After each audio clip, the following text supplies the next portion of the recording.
Brought to you by Express Care Health and Skin Center. Get in, get out, get better.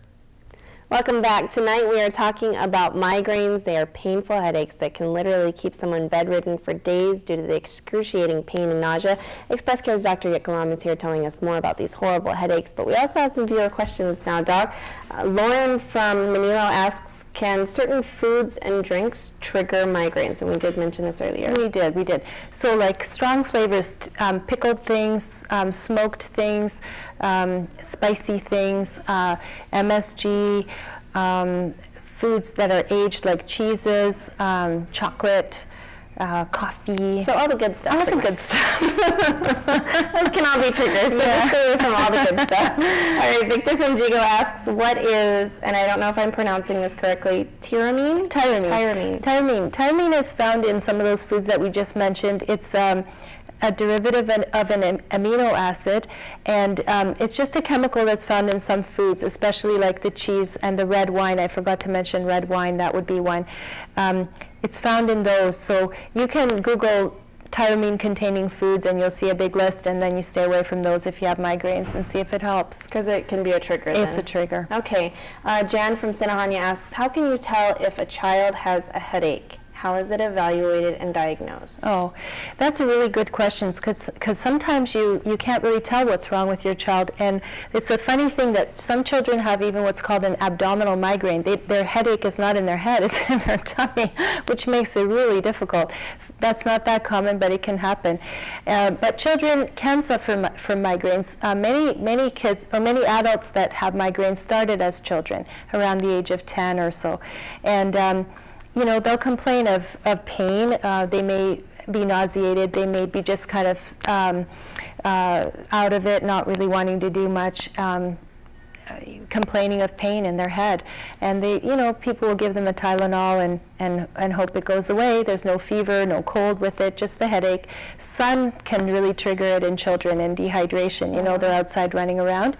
So those are some things. But when it's recurrent, like your child keeps getting a headache every other week, and you've had their eyes checked and that's okay, then they may be migraine sufferers. And again, you would then start eliminating foods that might trigger them, make sure they get enough rest, make sure they're hydrated, and control their stress, because children can be very stressed out. It's really hard to believe, but they can really suffer. Yeah.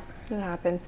All right, Janet from Agate asks, I've heard that aspartame found in many diet drinks can be the cause of major migraines. Is this true? Yeah, it is true. You know, this diet sodas and so on, and people don't think about it because they, you know, drink all the time. Because it's diet, it's good. Diet. Putting your Splenda in your coffee, also that kind of thing. Oh, even Splenda's not good? Not good. Interesting. Actually, you know, back to that, just recently they did a study in France showing that all those artificial sweeteners actually make you more prone to diabetes. So before we used to say, okay, diet drinks and so on are okay, but now they're really not okay either. So minimizing your soda, period. So then what do you suggest to sweeten up your coffee then? Yeah, that's tough. You can buy something called stevia. That's a natural sweetener, or honey. That's probably the best. Honey and coffee. All right, I'll have to try that one out, Doc. All right, Vincent from Dedito asks, my doctor told me that overweight children and teens are more likely to have more frequent and severe headaches. Why is that? Yeah, well, that probably has to do with many factors, one of which being their sleep. When people don't sleep well at night because they're overweight and they're kind of having the snoring thing going, they'll be more prone to headaches. They're not resting well at nighttime, as well as what they're eating to make them obese in the first place may be a problem.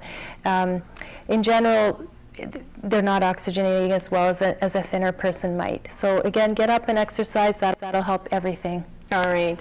Marlene from Jonia asks, can skipping meals cause migraines? Yes, it can too. That's a good question. Because when you get hypoglycemic, meaning your blood sugar drops too much because you've missed a meal, plus you probably missed a drink because you're not hydrating either. Usually people aren't eating or drinking. but your blood sugar will drop, and that can trigger off a migraine for you too. And that's an easy one to fix, because then you just need to eat something with a little protein, and your headache will probably get a little better. All right, so it can be triggered by what you eat and by not eating. All right, and then Karen from Tumon asked, and we kind of touched on this, is caffeine good or bad for headache? Sometimes people say, oh, you have a headache, drink a cup of coffee. It's true. Well, in some people, the caffeine will trigger your headache, which you would notice after coffee, you tend to get a headache, okay? But caffeine actually boosts, caffeine's a mild painkiller, and it'll boost the effect of other medication, for example, Tylenol. So there's a drug called Excedrin, but they keep pulling it off the shelves. But anyway, Excedrin has a little Tylenol, acetaminophen, and a little bit of caffeine in it. So caffeine can help your headache, as long as it didn't trigger it in the first place. All right, another hard one to Yeah. And our last question comes from Sarah from Jitka, who asks, I have frequent headaches, but I can't tell if they're sinus headaches or if they're migraines. And that's a really excellent question too, because migraines tend to affect the facial area, and they'll be sort of behind the eye, and sometimes people can even have swelling of the eye, tearing because of the migraine headache. But sinus headaches tend to be bilateral, meaning both sides. So here and here, both sides of the face, when the pressure changes, weather changes, barometric pressure, people can develop sinus headaches, or of course if they have a runny nose or a sniffle. But sometimes it's hard to tell. There can be a bit of overlap. All right, any last words of wisdom on the topic of migraine? Well, just know that you don't have to suffer. There is so much available for migraine. You can't always eliminate them completely, but you can get help to prevent them and to treat them. So it's really sad when somebody like your mom missed so much of her life, of the enjoyment of her life, when she was in bed for days and unable to do all the things that she'd enjoyed. So if you're a migraine sufferer, you can go online, look for the Migraine Foundation of America. There's lots of good information there. We do have a neurologist on Guam who can help us with treating migraines as well. All right, Doc, thanks so much for coming in. Make sure to send us your questions for next week's topic, which is the ABCs of hepatitis. Send your questions to healthyliving@kuam.com. We're back to close out the show after this.